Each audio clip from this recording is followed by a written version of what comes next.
저희가 오늘 한 10분의 가족분이 오신다라고 사인업을 하셨어요. 12분, 12가정이거든요. 그래서 이제 한 20분 정도 오시지 않을까 싶었는데 생각보다는 이제 뭐 직장이 늦게 끝나시고 바쁘셔서 못 오시는 것 같아요. 그래도 이렇게 여러분들의 시간은 소중하니까요. 우리 시작하도록 하겠습니다. 저희가 페어런팅 세미나를 하기 전에 몇 가지 좀 광고를 드릴게요. 하나는 저희 6월부터 우리 교육부 교재를 바꾸거든요. 아마 이제 그 다음 주 주간 소식에 대대적으로 이렇게 좀 광고를 하려고 해요. 저희가 그동안은 페이스 위버 나우라고 그룹이라고 굉장히 큰 교재사인데 거기 거를 사용하다가 이제 그 라이프웨이에서 나온 가스펠 프로젝트라는 교재를 사용해요.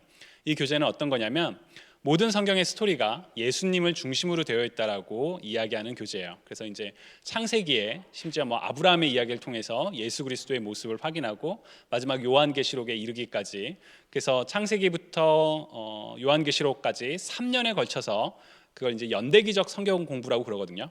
그 동안에 저희가 이제 교육부에서 진행해왔던 성경 공부 교재는 이제 그것도 3년 주기인데 3년 주기래서 뭐 로마서 했다가 뭐 시편 했다가 이렇게 왔다 갔다 하고 그랬었어요. 근데 이제 이 연대기적 성경 공부는 창세기부터 시작해서 성경의 역사를 따라 요한계시록까지 쭉 가요. 그래서 이제 6월 달부터 저희가 시작을 하면 여러분들 중에 혹시 여미 참여하셨던 분 계신가요?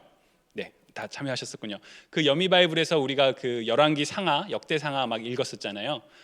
거기부터 시작을 합니다. 그래서 왕국이 성립되는 그 내용부터 이제 시작을 하고요. 그리고 이번에 6월 달부터 저희가 교재를 바꾸면서 학부모님들을 위한 좀 특별한 시간도 만들려고 해요. 그런 내용은 이제 또 추후에 안내해드리도록 하겠습니다. 그리고 제가 그 오렌지 컨퍼런스를 다녀오면서 오렌지 컨퍼런스 영상 보신 분들은 아시겠지만 거기서 되게 이렇게 충격적인 단어를 하나 들었어요. 무슨 단어냐면 드라이 클리닝 페어런트라는 단어거든요. 영상 보신 분, 네. 거기서 보면 그거예요. 뭐냐면 여러분들 미국에서는 드라이 클리닝을 잘 안 맡길 수도 있지만 드라이 클리닝 옷을 맡기듯이 그냥 아이를 교회에다 데려다 두고 그리고 드라이 클리닝 옷을 찾듯이 그냥 아이를 데리고 집으로만 오면 아이의 신앙 교육이 끝난다라고 생각하는 학부모들이 많다. 우리 교회뿐만 아니라 그냥 미국 전역에 있는 제너럴하게 그런 표현을 하더라고요. 근데 여러분들 한번 상상을 해보세요.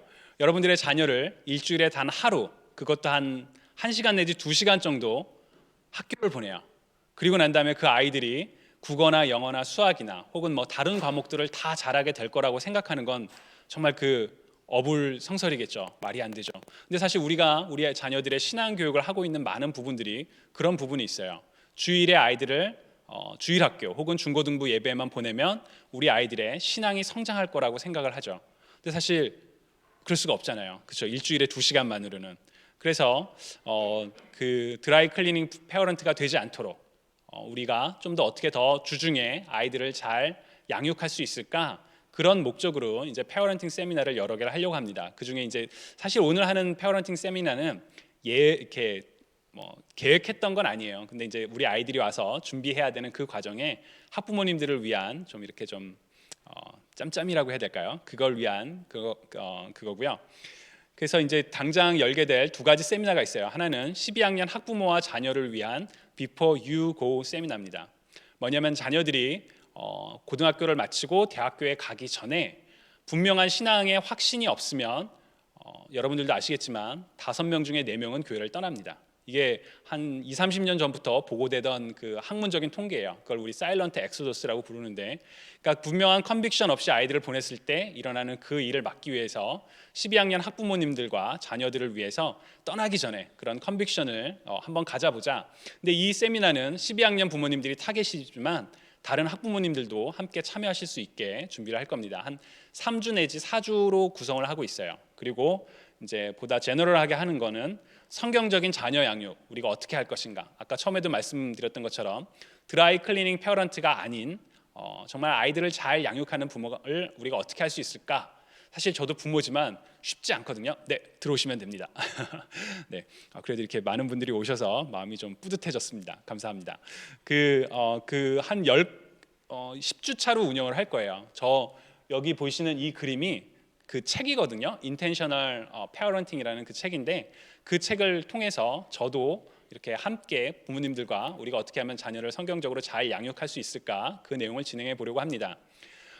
제가 그 오렌지 컨퍼런스에서 들었던 되게 인상 깊은 내용 중에 하나가 그런 얘기를 하더라고요. 학부모님들은 이미 너무 비지하고 너무 오버웰되어 있기 때문에 당신이 크리스찬 리더가 이런 책을 읽어보세요. 그 책에 도움이 될 거예요 라고 얘기를 하면 안 본다고 합니다. 근데 저도 사실 그런 것 같아요. 누가 저에게 책을 추천해주면 그 책을 안 보게 되는 것 같아요. 그래서 거기서 얘기하는 건 뭐냐면 당신이 그 책을 읽고 이야기해줘라. 그리고 당신의 그 컨텍스트에 맞게 그걸 적용할 수 있게 제시를 해줘라. 그래서 사실 저희가 할 일이 그 일을 하려고 하거든요. 인텐셔널 페어런팅이라는 저 책도 어떻게 보면 아메리칸 페어런트들을 위한, 아메리칸 패밀리들을 위한 책인데 우리 한국적인 그 내용에 좀 맞춰서 그런 내용을 같이 진행을 하려고 합니다. 앞으로 우리 교육부에서 진행되는 이런 내용에 우리 학부모님들께서도 적극적으로 같이 참여해 주시면 좋을 것 같습니다. 그리고 오늘 중독 예방 양육 이 이제 세미나를 하기 전에 먼저 말씀드리면 여러분들 아시겠지만 저는 이것의 전문가가 전혀 아닙니다. 그렇죠? 저는 그냥 신학을 공부했고 종교학을 공부했고 제가 한국사도 전공했거든요. 그 정도까지만이에요. 이 중독이나 사람의 심리는 잘 모릅니다. 그러나 여러분들하고 이걸 나누고 싶은 이유 중에 하나는 제가 지금 책을 방에다 두고 왔는데 이따 책 사진 하나 보여드릴게요. 마크 쇼라는 사람이 쓴 책 제목이에요. Addiction Proof Parenting이라고 해서 중독 예방 양육이라는 그 책의 내용을 여러분들에게 같이 소개해드리고 그럼 우리가 이걸 어떻게 적용할 수 있을 것인가 그 내용을 오늘 이제 같이 진행을 하려고 합니다. 많이 늦었지만 이제 지금부터 시작하도록 하겠습니다. 우리 시작하기 전에 제가 짧게 기도하고 시작할게요. 같이 기도하시겠습니다. 사랑의 하나님 감사합니다. 부족한 우리를 하나님의 귀한 다음 세대, 하나님의 귀한 딸과 아들들을 하나님의 말씀과 하나님께서 기뻐하시는 자녀로 양육하는 그 부모로 우리를 불러주셔서 감사합니다. 하나님 세상에 정말 중독이 만연해 있는 그 사회 속에서 우리 자녀들이 중독에 빠지지 않고 정말 하나님께서 기뻐하시는 자녀가 될 수 있도록 하나님 우리가 어떻게 하면 잘할 수 있을지 그런 내용들을 이 시간 나누려고 합니다. 주님 이 모임 가운데 함께하여 주시고 우리가 이 모임을 통하여 그리고 우리 애가 매일매일의 공동체를 통하여 하나님을 더 깊이 알아가고 하나님의 말씀 안에서 자녀를 잘 양육하는 우리 부모가 되게 하여 주옵소서. 감사드리며 살아계신 예수 그리스도의 이름으로 기도드립니다. 아멘. 제 말이 너무 좀 빠를까요? 괜찮은가요? 네, 혹시나 저도 전문가는 아니지만 근데 이건 좀 이상한 거 아닌가요? 이건 어떤 건가요? 그런 내용이 있으면 손 들고 편하게 이렇게 질문해 주시면 좋을 것 같습니다. 자, 오늘 진행하게 될 내용은 크게 세 가지입니다. 하나는 중독의 현재 모습. 과연 중독이 우리가 내 자녀는 중독이랑 전혀 거리가 먼 것 같은데 좀 있는 것 같은데 그걸 먼저 우리가 같이 체크해보는 시간을 가질 거고요. 두 번째로 중독을 우리가 어떻게 성경적으로 이해할 것인가. 사실 중독을 질병으로 보는 사람들도 있습니다. 그러나 이제 그 내용들을 우리가 어떻게 접근할 것인가 그 내용을 같이 볼 거고 마지막으로 중독 예방 양육의 원리에 대해서 몇 가지를 이야기를 하려고 합니다. 아까도 말씀드렸던 것처럼 제가 오늘 여러분들하고 나눌 내용은 제가 전문가가 돼서 나누는 게 아니라 바로 저 책 중독 예방 양육에서 나온 그 내용들입니다. 그래서 여러분들께서 오늘 세미나 이후에 내가 이걸 좀 더 좀 알아봐야 되겠어. 그러면 저 책을 보셔도 좋을 것 같습니다. 자, 먼저 중독의 현재 모습 우리가 체크하려고 했는데요. 혹시 스마트폰 지금 다 가지고 계신가요?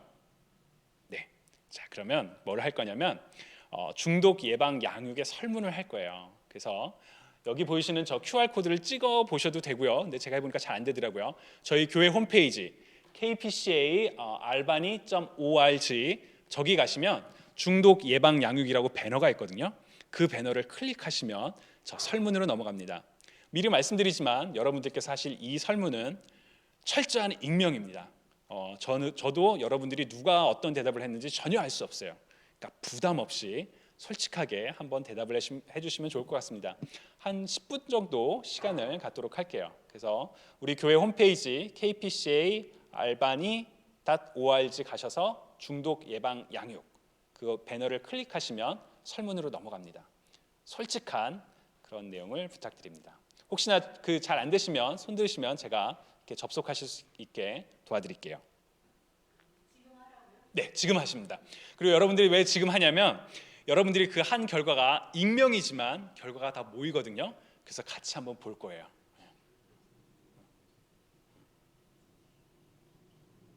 네, 웹사이트 주소는 여기 있습니다. KPCA A가 사실 중복이 아니라 하나예요. 네, KPCA LBANY예요. A를 두 번 쓰시면 안 되고 들어가셔서 배너를 클릭하시면 설문으로 연결이 됩니다. 네.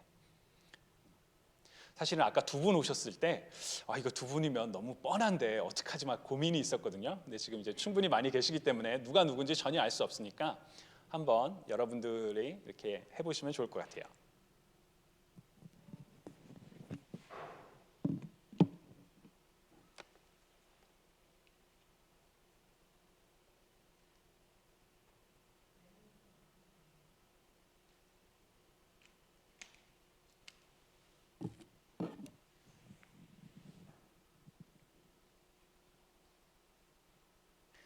사실 설문을 만들 때는 그 설문자의 의도가 드러나지 않게 해야 되는데 글쎄요 얼마나 좋은 설문인지 잘 모르겠습니다. 하여튼 여러분들의 솔직한 대답을 같이 보여주시면 좋을 것 같습니다.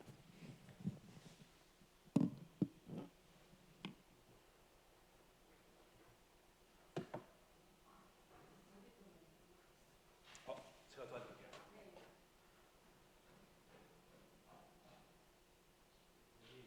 위에 보면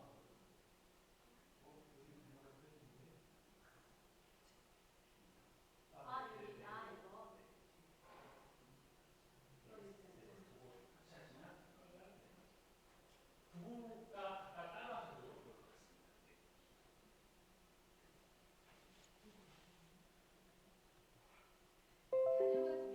네. 그러니까 한 명만 골라서 제가 그 부분을 생각을 못했네요. 자녀 1, 자녀 2를 만들었어야 되는데. 네.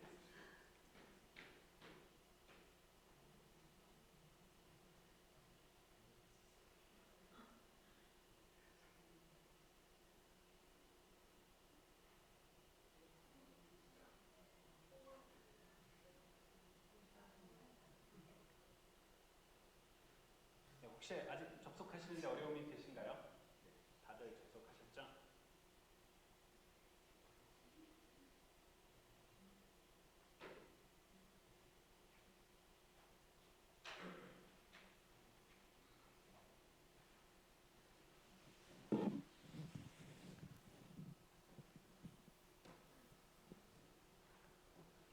그리고 다 하신 분들은 몇 가지 제가 광고를 좀 만들어 놨거든요. 그 광고 보시면서 여러분들이 이제 스마트폰 화면을 그만 보시면 다 하셨구나 그렇게 생각하고 더 진행하도록 할게요. 네, 지금까지 5분 응답하셨습니다.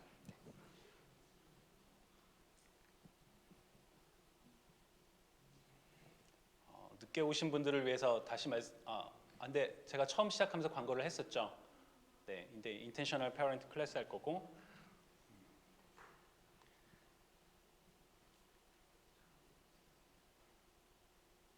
설문이 너무 쉬웠나요? 좀 더 이렇게 이렇게 재미난 질문을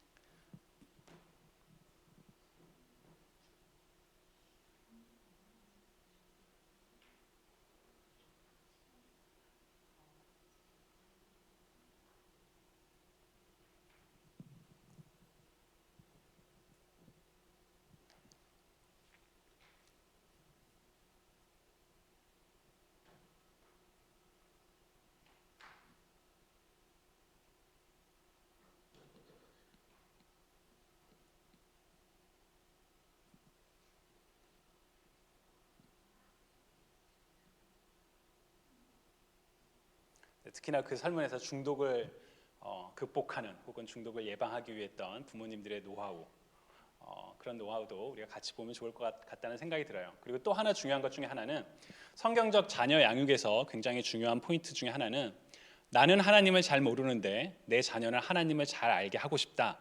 사실 불가능한 일입니다. 왜냐하면 자녀는 부모를 바라보고 자라기 때문에 부모가 자녀를 양육하지 않고 부모가 자녀를 하나님을 가리키지 않으면서 본인이 먼저 하나님을 알지 못하면서 자녀들에게 하나님을 알라고 말할 수가 없죠. 그래서 사실 이번 설문에서 그 학부모님들에 대한 중독에 대한 물어보는 설문이 좀 부담스럽게 느끼셨던 분도 계시지 않을까 싶기는 해요. 그렇지만 내가 그거를 먼저 알지 않으면 우리 자녀에게 중독의 문제를 이야기할 수가 없겠죠. 그래서 좀 약간 불편하셨을 수도 있지만 그런 질문을 같이 넣어봤습니다. 자, 9분이 하셨고요. 네. 혹시나 그 전에 뭐 궁금하신 내용이나 뭐 그런 거 있으면 자유롭게 물어보셔도 좋습니다. 네, Before You Go 세미나는 다음 주에 광고가 나갈 거예요. 다음 주에 주간 소식을 통해서 먼저 이 세미나는 철저하게 타겟은 12학년이거든요. 그래서 12학년 학부모님들과 자녀들이 이렇게 가급적 많이 참석하실 수 있는 그날에 맞춰서 이제 정하고 다른 부모님들에게 오픈할 겁니다. 그러니까 다른 부모님들도 참석하실 수는 있어요. 근데 이제 날짜를 정할 때는 12학년 학부모님들에게만 그 좀 선택권을 드리려고 합니다. 그리고 인텐셔널 페어런팅 클래스 같은 경우에는 아마 한 7월 달부터 시작하지 않을까 싶어요. 그래서 그것도 별도로 또 안내를 해서 여러분들이 참여하실 수 있게 도와드리도록 하겠습니다. 자, 그러면 아직 하고 계신 분들이 계셔서 어라이즈 저희가 매년 갔었죠. 올해도 이제 8월 11일부터 14일 가거든요. 그래서 이제 그 내용도 다음 달쯤 안내가 추가로 나갈 겁니다. 자, 10분이 하셨고요. 여러분들이 한 결과를 같이 한번 좀 보도록 하겠습니다.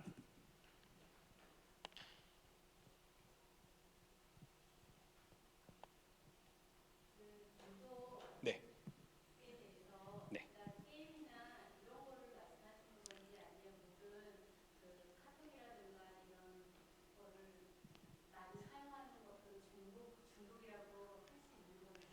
되게 좋은 질문을 해주셨어요. 뭐냐면 사실 이제 이따가도 말씀드릴 내용이었는데 중독을 이야기하면서 중독에 대한 설문을 이야기하면서 도대체 중독이 뭔지 정의를 안 하고 시작을 했잖아요. 사실 이건 좋은 접근은 아니에요. 왜냐하면 여러분들도 뭐 논문을 쓰시거나 어떤 이야기를 할 때 먼저 이게 뭐다 데피니션을 명확하게 하고 출발하는 게 좋거든요.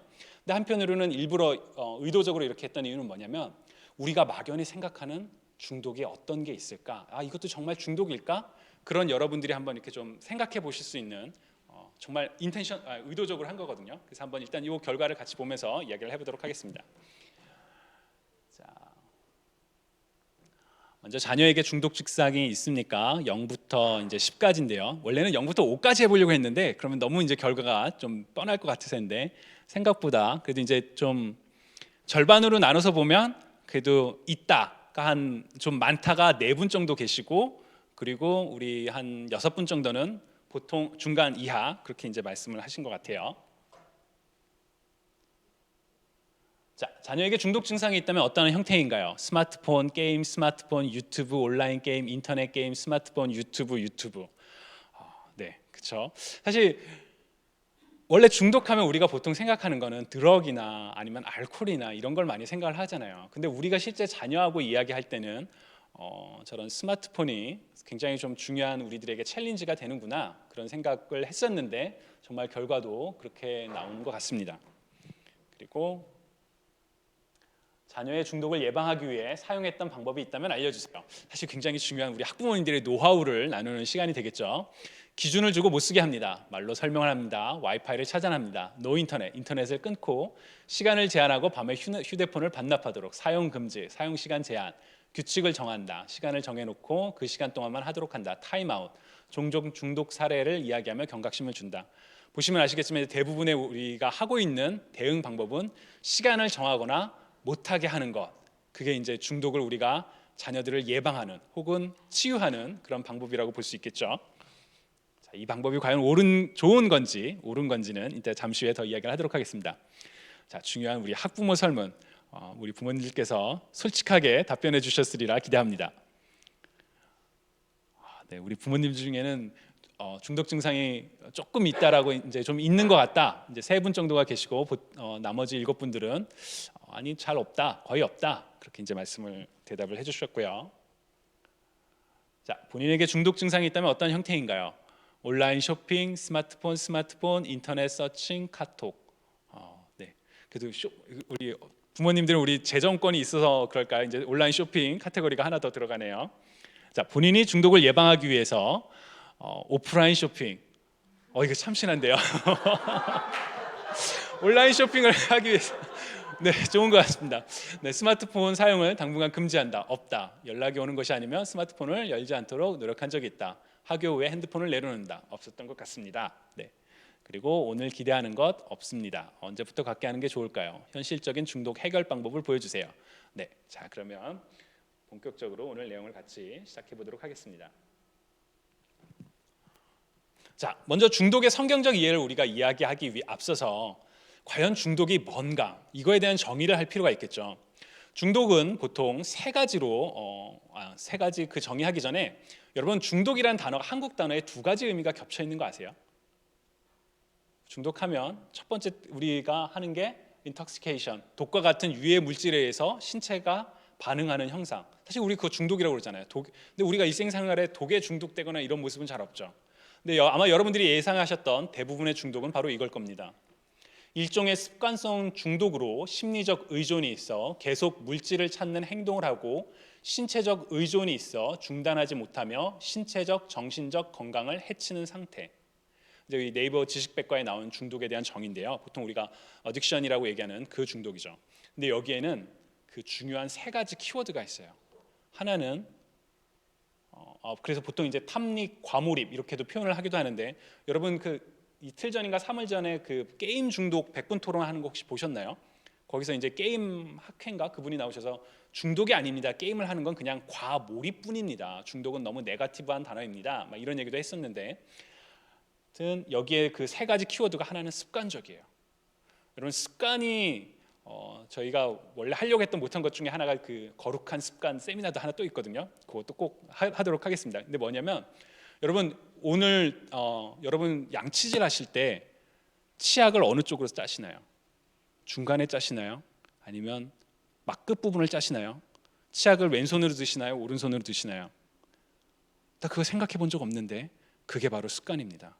우리가 무의식적으로 계속 선택하고 반복하게 되는 그런 행동들. 그러니까 중독이라는 건 계속 반복이 일어난다는 그게 있죠. 그리고 두 번째 키워드는 의존입니다. 거기에 의지하게 되는 것. 이건 이제 좀 더 이따 얘기를 할게요. 그리고 마지막으로 건강을 해치는 상태. 사실 건강을 해치는 상태까지 나아가지 않으면 보통 그냥 과몰입 뭐 이렇게 표현해도 상관이 없겠죠. 근데 그 100분 토론에서도 이슈가 됐던 것 중에 하나가 문제가 생기거든요. 자녀가 너무 유튜브를 많이 봐요. 그래서 성적이 떨어진 것 같아요. 자녀가 유튜브를 너무 많이 봐서 스마트폰을 너무 많이 봐서 눈이 침침하다고 그래요. 안경을 맞춰줘야 될 것 같아요. 그렇게 건강에 영향을 주는 그런 결과적인 현상까지를 다 합쳐서 우리가 중독이라고 이야기를 합니다. 중독을 세 가지로 접근해 볼 수 있다라고 이제 그 김경준 기독교 상담학 교수래요. 이분이 이제 그 신문에 몇 차례 기고를 했더라고요. 그 중에 첫 번째 중독에 대한 접근은 바로 질병의 문제로서 중독을 접근하는 겁니다. 스트레스로 야기된 보상 시스템의 조절 장애로 인한, 그러니까 중독은 스트레스를 너무 받았는데 그거를 해결하기 위한 그 방법으로 중뇌, 우리 머리가 이상해서 발생하는 통제 불능과 끊임없는 갈망, 부정적인 결과에도 계속적으로 사용하는 그런 질병, 증상을 중독이라고 이야기한다. 그러니까 우리가 보통 말하는 알코올 중독 혹은 마약 중독. 여러분 사실 자녀들이 스마트폰 하는 거 질병이라는 생각은 잘 안 드시지 않나요? 근데 마약 중독이나 알코올 중독 정도 되면 그거 좀 심각한 거 아니야? 그런 식으로 이해를 하시죠. 그래서 중독을 병으로, 질병으로 접근하는 분들은 이 뇌에 문제가 신체 기관에 발생한 것이다. 그리고 혹은 유전적인 요인에 의해서 그 보통 연구 결과에 의하면 쌍둥이 중에 한 명이 중독이면 다른 사람도 중독인 경우가 많다. 혹은 부모가 중독이면 자녀가 중독인 경우도 많다. 이게 얼마나 일리가 있는지는 잘 모르겠어요. 그런 걸 바탕으로 중독은 유전적인 요인이나 혹은 뇌의 기관에 문제가 생기서 발생하는 질병이다라고 이야기를 합니다. 그럼 보통 이렇게 질병으로서의 중독은 병원이나 그런 전문가에게 우리가 맡겨야 되는 문제겠죠. 또 다른 중독의 접근 방법 중에 하나는 선택 문제로서의 접근입니다. 뭐냐면 개인이 행복하지 않은 감정으로 인하여 중독 행동을 보이고 그런 물질에 의존하게 된다. 그러니까 질병이 아니라 본인의 선택의 문제라고 중독을 접근하는 거죠. 그래서 해법은 약물과 행위로부터 순간적인 만족의 대체제를 이용하거나 새로운 인간관계를 만들면 이 중독을 해결할 수 있다라는 게 선택의 문제로서 중독을 바라보는 시선입니다. 테드에서 이 재미난 강의가 하나 있었어요. 이 조아난 해리라는 사람이 그 영국에서 활동하는 이제 저술가이자 이런 좀 사회 운동가인데 이분이 잘 안 보이시죠? Everything you think you know about addiction is wrong. 여러분들이 알고 있는 중독에 대한 모든 것은 다 틀렸습니다. 라면서 이제 강연을 한 내용이 있거든요. 그 강연의 일부를 잠깐 보도록 할게요. If you wanted to design a system that would make addiction worse, you would design that system.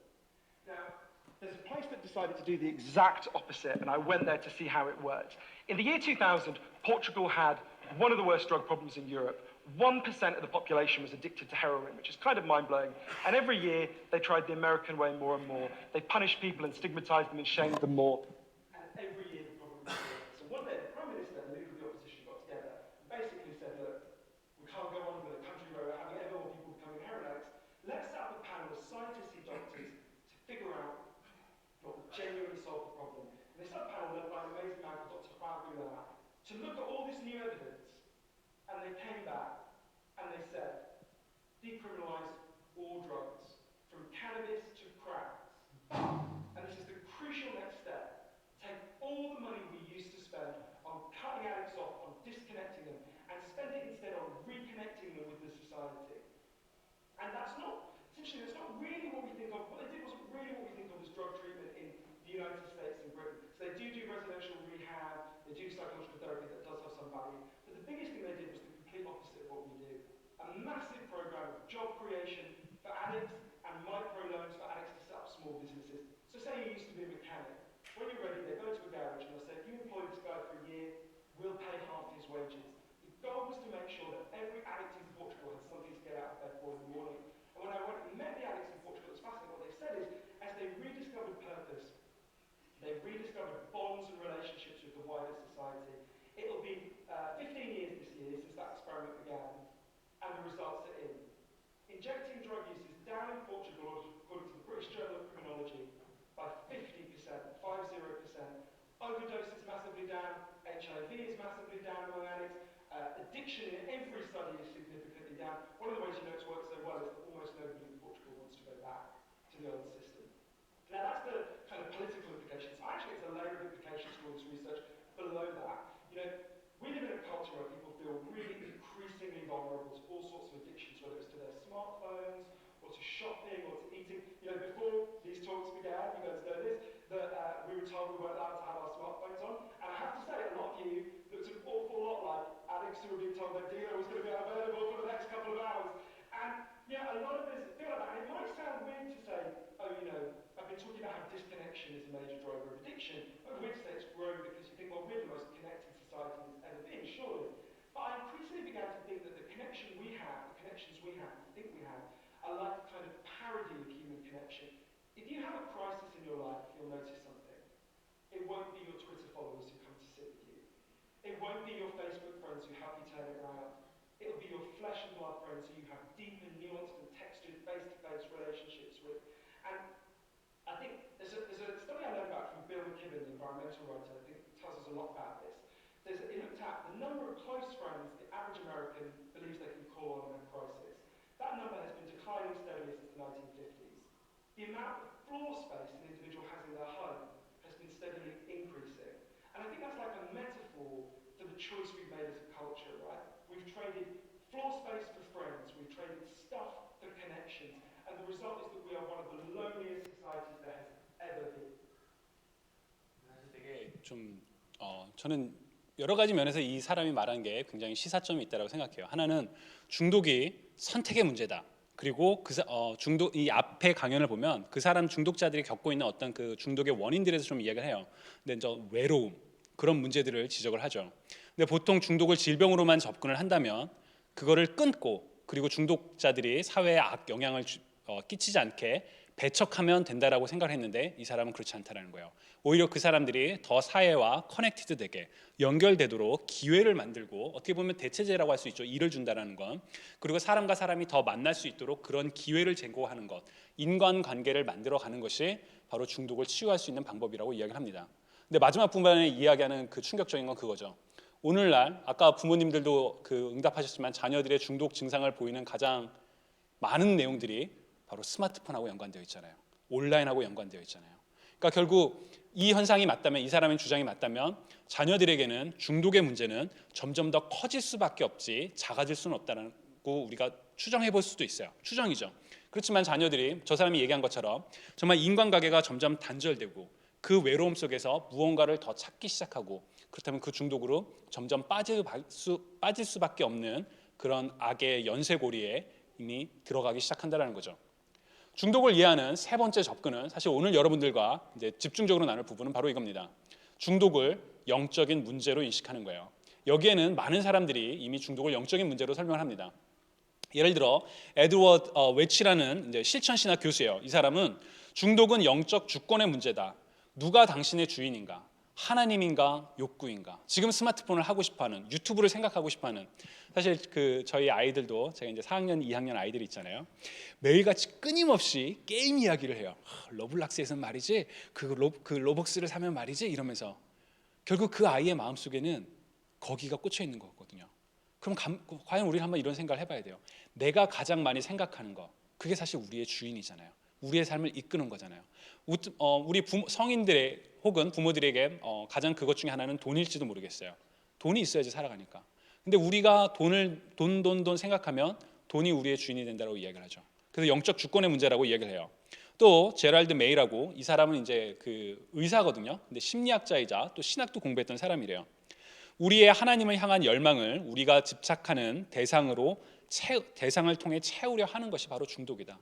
우리가 그리스도인들은, 아니 세상에 있는 모든 사람들은 하나님을 향하게 되어 있는데 그거를 하나님을 향하게 하지 못하고 다른 어떤 걸로 채우는 것, 그게 바로 중독이다. 하나님과 이웃을 향한 우리의 사랑을 불완전하게 만드는 것. 중독의 가장 큰 문제 중에 하나는 어떻게 보면 단절됨, 외로움이죠. 그 관계를 불완전하게 만들고 우리에게 다른 신을 만드는 것.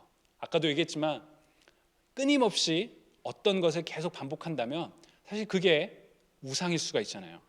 그리고 마크 쇼, 바로 오늘 여러분들과 얘기할 그 중독 예방 양육을 쓴 사람은 중독은 하나님보다 중독을 더 사랑하는 우상 숭배다라고까지 이야기를 합니다. 우리가 만약 중독을 그건 그냥 질병의 문제야, 중독 그건 그냥 선택의 문제야라고 생각할 수도 있어요. 그러나 우리가 크리스찬의 한 사람으로서 정말 중독의 본질이 뭔가라고 생각해 볼 때 이 우상 숭배라는 단어로부터 떨어뜨리기가 참 힘든 것 같아요. 여러분, 우상이라는 단어, 예전에 스마트폰 세미나에서도 이 이야기를 한번 했었죠. 성경은 우리에게 분명하게 이야기합니다. 우상을 섬기지 마라. 너희가 섬길 신상을 만들지도 마라. 너희 하나님, 나는 너희 하나님 여호와이다 라고 하나님께서 이야기를 하시거든요. 여러분, 십계명에도 우상을 섬기지 말라라고 분명하게 이야기를 하죠. 근데 여기 레위기 말씀에 우상으로 번역된 히브리어는 엘릴이라는 단어예요. 근데 그 엘릴의 그 원래 의미는 nothing, worthless, 의미가 없는, 가치가 없는, 그게 바로 우상으로 번역을 합니다. 그러니까 여러분들이 생각하실 때 우상은 마치 무슨 부처상이라든지 혹은 뭐 조각한 그런 것만 우상이라고 생각하는데, 성경은 우상의 정의 중에 하나로 가치가 없는 헛된 것을 이야기해요. 여러분 한번 생각을 해보세요. 게임이나 스마트폰이나 거기에 가치가 있나요? 물론 그걸 통해서 뭔가를 배움이 있을 수 있죠. 그러나 그게 시간이 지나고 나서도 영원할까요? 제 아이가 그 로블락스 게임에서 로벅스라고 게임 내 그 아이템을 사고 싶다고 계속 끊임없이 조르거든요. 근데 제가 저희는 아직 계속 씨름 중이에요. 근데 무슨 얘기를 하냐면, 너 그거 지금 사도 한 1년만 지나면 그거 돌아보지 않게 될 거야. 너 그거 돈 버리는 거야. 그건 정말 nothing이야. 이렇게 얘기를 하거든요. 근데 사실 우상, 중독, 거기에는 저 nothing에 있죠. 그렇기 때문에 중독은 그리스도인이 우리가 결코 간과할 수 없는 문제입니다. 그리고 하나님의 자녀를 양육할 책임을 부여받은 부모로서 자녀가 중독에 빠지지 않도록 우리는 양육할 책임이 있습니다. 사실 이 부분이 오늘 여러분들과 중독 예방 양육과 이 세미나를 통해서 여러분들이 꼭 기억했으면 하는 그 절반의 내용이에요. 뭐냐면, 중독은 우리 그리스도인이 결코 간과할 수 있는 문제라는 게 아니에요. 우리 자녀가 좀 스마트폰을 오래 하는 것 같아요. 시간이 지나면 괜찮아지겠지. 그렇죠, 괜찮아져요. 사실 중독에 대한 그 연구를 하다 보면 특별한 치료를 하지 않아도 시간이 지나면 그 문제가 사라지는 결과들이 많이 있습니다. 그러나 여러분 한번 생각해 보세요. 중독이 우상 숭배라면 우리 자녀가 우상 숭배에 그대로 빠지도록 냅두는 것이 과연 우리 부모의 역할일까요? 그리고 하나님께서 우리들에게 자녀를 맡기실 때는 이 자녀를 잘 키우라고, 정말 하나님이 기뻐하시는 그 하나님의 사람으로 키우라고 맡기셨지, 그냥 마음대로 냅둬, 지가 알아서 크는 거야, 빈손으로 왔는데 자기 밥그릇은 자기 손가락으로 해야지, 그렇게 맡기신 거 아니잖아요. 우리는 부모로서 책임이 있잖아요. 그래서 여러분들이 이 부분에 대해서 분명하게, 저도 부모로서 우리가 같이 인식을 했으면 좋겠어요. 자녀들이 스마트폰을 너무 많이 하는 것 같아요. 유튜브를 너무 많이 하는 것 같아요. 나중이 되면 그런 일이 없기를 바라지만 알코올도 좀 빠지는 것 같아요. 드러그에도 빠지고 있는 것 같아요. 그런 중독의 문제가 사회적인 질병이나 선택의 문제가 아니라 우리가 결코 피해야 하는 경각심을 극도로 가져야 하는 우상 숭배의 문제이고, 우리가 부모로서 자녀를 양육할 수 있는 그 기간 동안 정말 자녀가 거기에 빠지지 않도록 적극적인 노력을 해야 한다라는 거, 그 내용을 여러분들이 꼭 기억하셨으면 좋겠습니다. 자, 그렇다면 중독 예방 양육을 어떻게 할 것인가, 그 내용에 대해서 여러분들과 같이 한번 이야기를 나눠보도록 할게요. 마크 이쇼는 참 재미난 접근을 해요. 중독으로 이어지는 5가지 심리 상태가 있다고 합니다.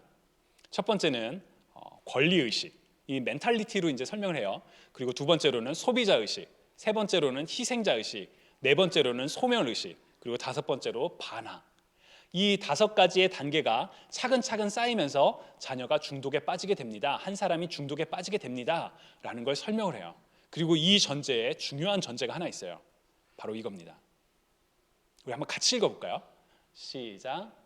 먼저 부모들은 사랑으로 유아를 돌보며 양육한다.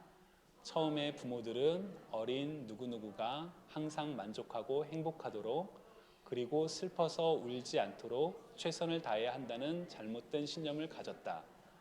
아마도 그들은 자신들이 어린 시절 누리지 못했던 모든 것을 그들의 자녀인 어린 누구누구가 누리도록 해야 한다고 결정한 것 같다.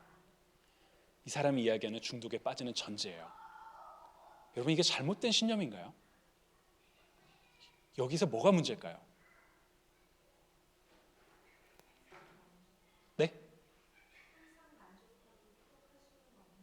항상 만족하고 행복할 수 없는데, 근데 여러분, 부모님으로서 그런 거 있지 않나요?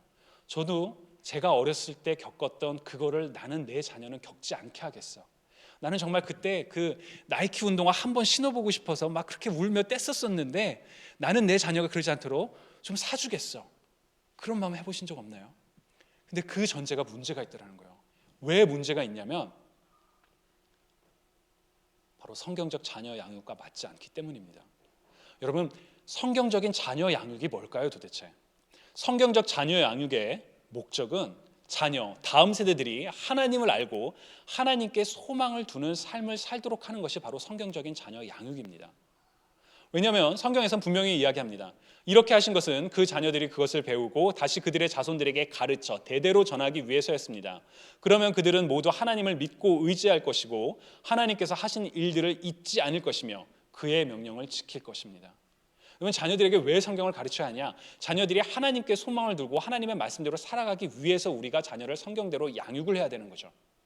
그런데 좀 전에 얘기했던 그 문제의 전제를 보면 자녀가 부족함 없이 항상 행복하고 만족하도록, 사실 나쁜 거 아니잖아요. 자녀가 행복하면 좋겠잖아요. 자녀가, 제가 어렸을 때 그런 기억이 있어요. 우리 부모님이 나중에 이런 얘기 들으시면 슬퍼하실 텐데, 저희 되게 시골 학교였거든요. 근데 시골 학교에서 선생님들이 저희 몇몇 이제 공부 좀 하는 애들 모아놓고 당시에 그 200만 원짜리 컴퓨터를 보여주면서, 지금도 생각하면 286이었을 거예요.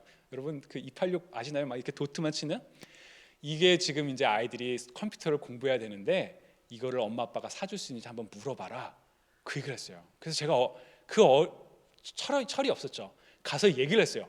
엄마, 이 컴퓨터를 해야 된대. 그 200만 원이래. 아니, 초등학교 2학년짜리가. 부모님 좀 제가 잘 정확하게는 기억이 안 나요. 근데 못하겠다, 그렇게 나중에 말씀을 해주셨거든요. 그때 저 마음이 좀 슬펐어요. 아니, 왜 우리 부모님은 못 해주시지? 사실 시골에서 그 말도 안 되는 일을, 그게 있었던 건데, 근데 나는 언젠가 부모가 되면 그런 일 있을 때 내가 그거 사줄게, 야 너는 그런 슬픔을 겪지 않게 할 거야, 그런 마음 우리 부모로서 있잖아요. 근데 과연 그게 부모로서 옳은 마음인가, 우리 한번 생각해 봐야 합니다. 여러분, 세상에 영원한 건 없죠. 그러나 영원한 건 하나 있습니다. 자녀가, 우리가 물론 부모님들은 내가 좋은 유산을 혹은 좋은 환경을 너한테 줄 거야, 네가 부족함 없이 다 배우게 하고 싶어, 그런 마음을 우리는 가질지는 모르겠어요. 그러나 그런 걸 다 배웠다 하더라도 자녀가 하나님께 소망을 두지 않고 살아가게 된다면, 하나님을 잊게 된다면, 고등학교를 졸업하고 교회를 떠나서 하나님과 상관없는 삶을 살게 된다면 하나님께서 우리에게 부모로서 뭐라고 말씀하실까요? 우리가 한번 돌아봐야 합니다.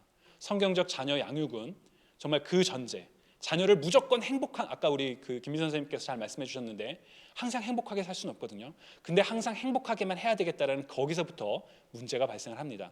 시간이 이제 별로 남지 않아서 조금 빨리 갈게요.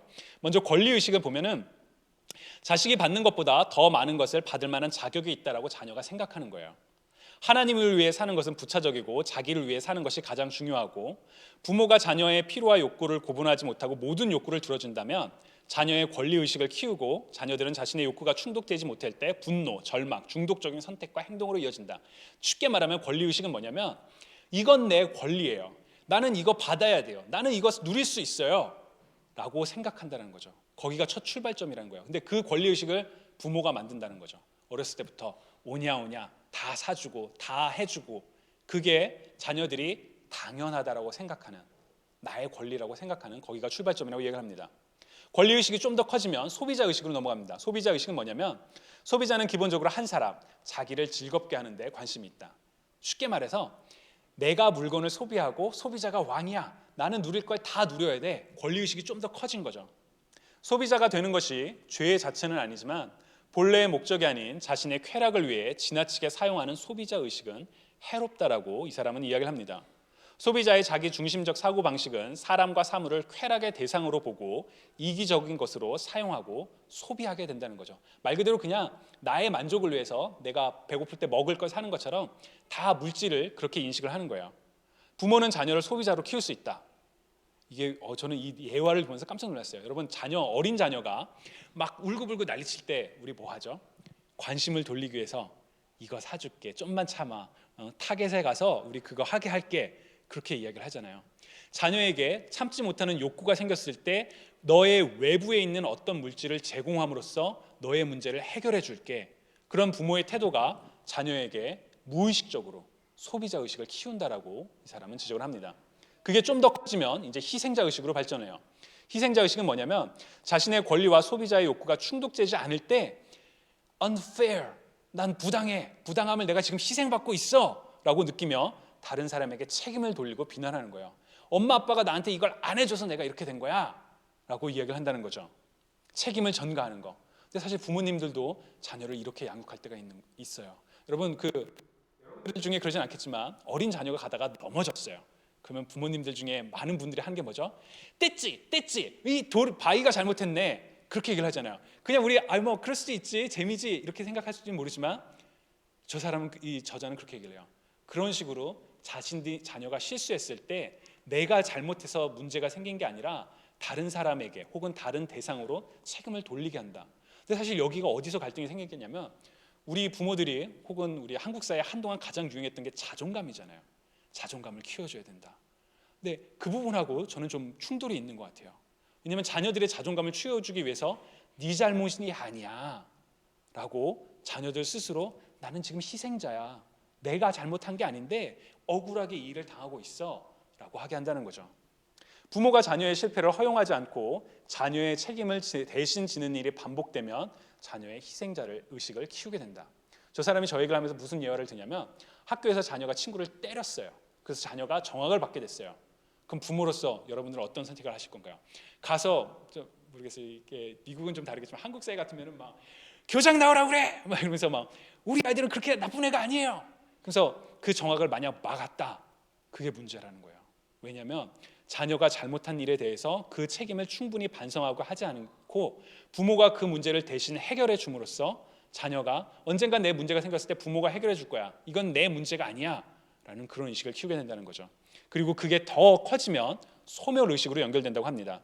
권리, 소비자, 희생자 의식이 쌓인 결과 나타나는 소멸의식은 그냥 사라진다는 거예요. 무슨 사라진다는 거냐면, 자기 연민에 빠져서 과거의 상처, 내가 그때 그랬는데, 내가 부모님이 나한테 그걸 안 해줘서 내가 이랬는데, 그리고 지금 소유하지 못한 것에 내가 이렇게 된 거는, 그러면서 이제 점점 그 울분이 커진다라는 거예요.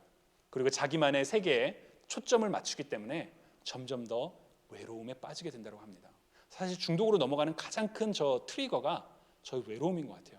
근데 저 소멸의식까지 나가면 이제 그 외로움이 커지는 거죠. 그리고 마지막으로 반항은 결과에 가깝습니다. 어떤 권위에도 따르지 아니하며 스스로 내 삶을 완벽하게 통제할 수 있어. 내가 알아서 할 수 있어요. 엄마 참견하지 마. 문 쾅 닫고 들어가는 어떤 그런 모습이라든지, 부모에게 반항을 드러내는 것, 그리고 한 가정이 자녀를 중심으로 움직일 때 그 자녀는 반항하는 사람의 특성을 발전시킨다. 저는 이 내용을 읽으면서도 깜짝 놀랐어요. 뭐냐면 이 사람이 미국 사람이거든요. 한국 사람이 썼으면 이거 한국 미국적인 상황을 모르지 이렇게 생각했는데, 미국 부모가 뭐라고 썼냐면, 여러분 가정의 스케줄이 자녀의 축구, 야구를 중심으로 움직인다면 자녀를 반항하는 자녀로 키우게 됩니다. 여러분들이 자녀가 식당을 갈 때 어떤 거 갈까? 어디를 갈까? 이렇게 이야기하는 그 과정이 자녀를 반항으로 키운다고 해요. 사실 여기는 이제 좀 갈등의 차이가 있을 것 같아요. 저도 완전히 동의는 안 되거든요. 근데 저희 집 같은 경우도 우리 외식 한번 할까? 그러면 난 거기 안 갈래. 첫째는 안 간다고 그러고 둘째는 난 거기 갈래. 막 그래서 결국 막 못 가는 그런 경우가 생겨요. 저는 제 딴에는 우리 가정은 민주적인 가정이야. 엄마 아빠가 다 결정하는 그런 가정이 아니라 의견을 들어주고 자존감을 키우는 그런 가정이 되려고 그런 의도가 있었거든요. 근데 그렇게 지나친 권한은 부여하고 책임을 주지 않는 그런 모습이 자녀를 반항을 더 키워서 결국 중독으로 이어지게 한다라고 이 사람은 주장을 합니다. 그래서 이 5가지 과정, 권리, 그리고 소비자, 희생자, 소멸, 반항의식, 사실 여러분들이 다 동의는 안 되시는 부분도 분명히 있으리라 생각해요. 저도 그런 부분들이 있거든요. 근데 문제는 우리가 그냥 가볍게 넘겼던 그런 부분들이 자녀를 하나님으로부터 멀어지게 하고 다른 물질 혹은 대상으로 더 빠지는 우상 숭배에 넘어가게 하는 모습들이 있지 않을까 경각심을 가져야 할 필요는 있어요. 그리고 이 저자는 이 5가지를 해결하는 방법을 제시합니다. 사실 이 부분이 중요하죠. 문제를 분석하는 거는 우리 누구든지 알 수 있어요. 그럼 도대체 어떻게 하면 되는데 거기에 첫 번째 권리의식을 해결하는 방법은 겸손이라고 합니다. 무슨 이야기냐면 이것은 내 당연한 권리라고 주장하기 전에 원래 너에게 당연한 게 아니야. 여러분 사실 은혜가 그렇잖아요. 구원이 그래요. 우리 그리스도인들이 구원을 너무나도 당연하게 생각을 하거든요.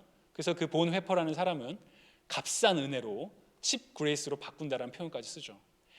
우리는 죽을 수밖에 없는 죄인이었는데 예수 그리스도가 살리신 그 은혜를 내 당연한 거야.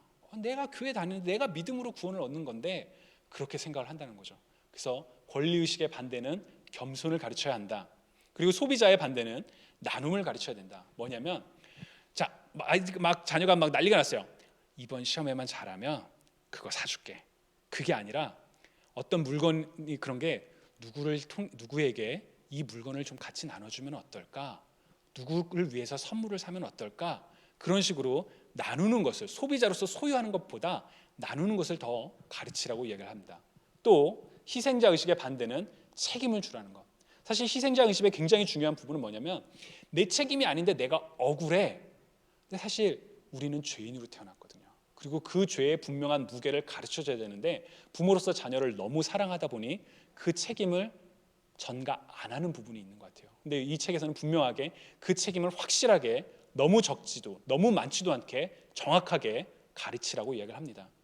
그리고 소멸의식의 반대는 감사하는 거. 나는 내가 왜 이렇게 된지 알 수가 없어. 다 과거에 누구 때문이야. 그런 아이의 모습이 커질 때마다 감사한 것을 나누라는 거죠. 근데 여러분들 가정에서 자녀들이랑 얼마나 하루에 몇 번 혹은 한 주에 한 번이라도 그런 감사한 일을 혹시 나누시는 부분들이 있나요? 그 자녀애가 감사하는 것을 가르치기보다는 내가 어렸을 때 못 가졌던 것에 대한 그런 어떤 보상 혹은 너는 나처럼 크지 마. 그래서 무조건 주는 거에만 더 우리가 그래서 감사를 잊고 살아가지는 않았는지 그런 생각이 들기도 합니다. 마지막으로 반항은 순종을 가르치라고 합니다. 사실 성경은 분명히 얘기해요. 순종이 제사보다 낫다라고. 그리고 사실 교회에서도 끊임없이 순종하십시오. 순종하십시오 얘기를 하죠. 근데 사실 잘 안 되잖아요. 그리고 심지어 10계명의 5번째 계명이 내 부모를 공경하라라고 분명하게 얘기를 하지만 우리가 그걸 가르치는 것에 좀 망설일 때가 있는 것 같아요. 내가 너무 가부장적인 부모가 되는 거 아니야? 내가 너무 고리타분한 한국적인 부모가 되는 거 아니야? 우리 민주적인 사회인데 민주적인 그런 모습이 필요한데 그래서 정작 중요한 순종을 가르치지 못했을 때 자녀가 반항하는 것은 부모를 향한 반항뿐만 아니라 하나님을 향한 반항으로도 이어진다라고 저자가 분명히 이야기를 합니다. 사실 이 5가지 해결책들 겸손, 나눔, 책임, 감사, 순종 우리 다 이미 아는 거예요. 이미 그게 중요하다는 걸 알아요.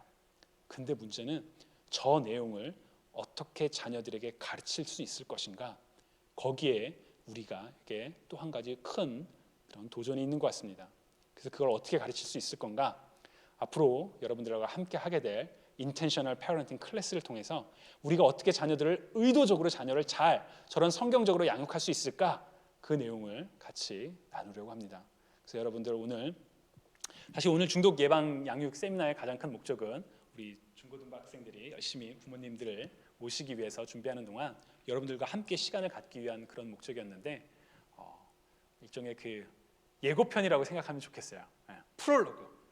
왜냐하면 그런 얘기를 하더라고요. 오렌지 컨퍼런스에서도 그렇고 저 책에서도 분명히 얘기하는 게 뭐냐면 여러분들 교회 목사가 전도사가 여러분들 신앙 양육을 책임진다라고 생각하지 마십시오 라고 이야기를 합니다. 제 이야기가 아니에요. 왜냐하면 여러분들의 자녀가 저와 함께하고 있는 시간은 일주일에 1시간 내지 2시간이에요. 여러분 일주일이 우리 하면 한 144시간이죠. 144시간에 2시간, 정말 한 2분의 1, 한 20분의 1 되려나요? 그 작은 시간에게 교회에 맡긴다고 해서 우리 자녀가 하나님의 자녀로서 잘 성장할 거라고 생각한다면 정말 큰 오해입니다. 하나님께서는 여러분들의 자녀가 하나님의 사람으로서 성장하도록 저한테 맡기시지 않고 부모인 그리고 저도 제 자녀인 제 아이들에게 저에게 맡기셨죠. 그래서 이 아이들을 어떻게 우리가 성경적으로 잘 양육할 수 있을 것인가? 부모님의 책임이에요. 그럼 교회는 도대체 무슨 책임을 져야 하나요? 교회는 부모님들이 그 자녀를 성경적으로 잘 양육할 수 있도록 분명한 방향을 제시하고 필요한 도구나 우리가 지금 한 것 같은 그런 세미나를 통해서 여러분들에게 우리가 어디로 해야 됩니다. 그걸 제시하는 역할이라고 얘기를 하더라고요. 그래서 저도 거기에 굉장히 공감이 많이 가요. 교육부에서 제가 있는 저의 역할이 아이들이 교회에 오면 학생들이 교회에 오면 설교를 하고 성경 공부를 그게 중요한 게 아니라 바로 여러분들이 지금 이 자리에 계신 여러분들이 하나님께서 여러분 각자에게 맡기신 그 자녀를 가정에서 잘 양육할 수 있도록 그 돕는 일이 바로 저와 그리고 교회의 일이라고 생각을 합니다. 그리고 그 일을 앞으로 우리가 조금 더 집중해서 해보려고 해요. 우리가 그동안 사실 교육부의 많은 사역 중에 페어런팅에 좀 많이 약한 부분이 있었어요. 그래서 이제 앞으로 그런 부분을 적극적으로 하려고 하거든요. 그래서 여러분들이 여기 같이 참여해 주시면서 교회가 예를 들어 이 모임이 여러분 한번 생각해 보세요. 이 여기에 사람들이 꽉 찼다고 생각하면 야 교회 행사 잘했네. 그 좋아. 그렇게 되겠죠. 근데 그게 중요한 게 아니잖아요. 교회가 어떤 행사를 잘한 게 중요한 게 아니라 이 자리에 참석하신 여러분들이 돌아가서 자녀를 잘 양육해서 정말 하나님이 기뻐하시는 그 가정을 만드는 게 우리의 목적이잖아요. 교회가 승리하는 게 아니라 여러분들이 부모인 저 자신을 포함해서 우리가 승리할 수 있도록 하는 게 바로 우리의 그 나아갈 방향이라고 생각합니다. 그래서 여러분 이 일에 앞으로 함께 참여해 주시고 우리가 자녀를 정말 성경적으로 하나님을 기뻐하는 정말 세상의 소망이 아니라 하나님께 삶의 소망을 두고 우리 자녀가 성장하는 그런 자녀가 될 수 있도록 우리 같이 노력하는 부모가 됐으면 좋겠습니다. 시간이 좀 지났지만 혹시 궁금하신 점이나 제가 다 알지는 못하지만 질문이나 그런 게 있으시면 없으신가요? 나중에라도 카톡으로 질문해 주셔도 좋습니다. 그럼 우리 지금 이 시간 같이 좀 기도할게요. 사랑의 하나님 감사합니다. 하나님 저희들에게 정말 천하보다도 더 귀한 하나님의 귀한 딸과 아들들을 부모로서 잘 양육하라고 우리의 소중하고 사랑스러운 자녀로 주셔서 하나님 참 감사합니다. 저희가 부모로서 우리 사랑하는 자녀들이 하나님의 기쁨이요 하나님의 자랑이요 하나님께 영광을 올리는 그런 하나님의 사람으로서 우리가 잘 양육하길 원합니다. 주님 부족한 저희들에게 지혜를 더하여 주옵시고 저희가 그 성경적 자녀 양육의 길을 혼자 가는 것이 아니라 우리 공동체가 함께 갈 수 있도록 주님 우리 공동체 가운데 성령을 더하여 주옵시고 그리고 우리 가정이 바로 그렇게 하나님의 자녀를 하나님이 기뻐하시는 대로 잘 양육하는 가운데 하나님께서 사랑하시고 귀하게 여기시는 그런 아름다운 가정이 될 수 있도록 주님 우리에게 축복하여 주옵소서. 감사드리며 살아계신 예수 그리스도의 이름으로 기도드립니다. 아멘. 네. 자, 네, 감사합니다. 네. 우리 중고등부 학부모님들은 이제 우리 친교실로 이동하시면 아마 제 생각에는 좀 아이들이 준비가 됐을 것 같은데 가서 식사하시고 우리 초등학교, 우리 주일학교 부모님들은 아쉽지만 다음에 주일학교 부모님들을 위한 또 기회를 마련하도록 하겠습니다. 그럼 오늘도 이렇게 함께 참여해 주셔서 정말 감사합니다. 네.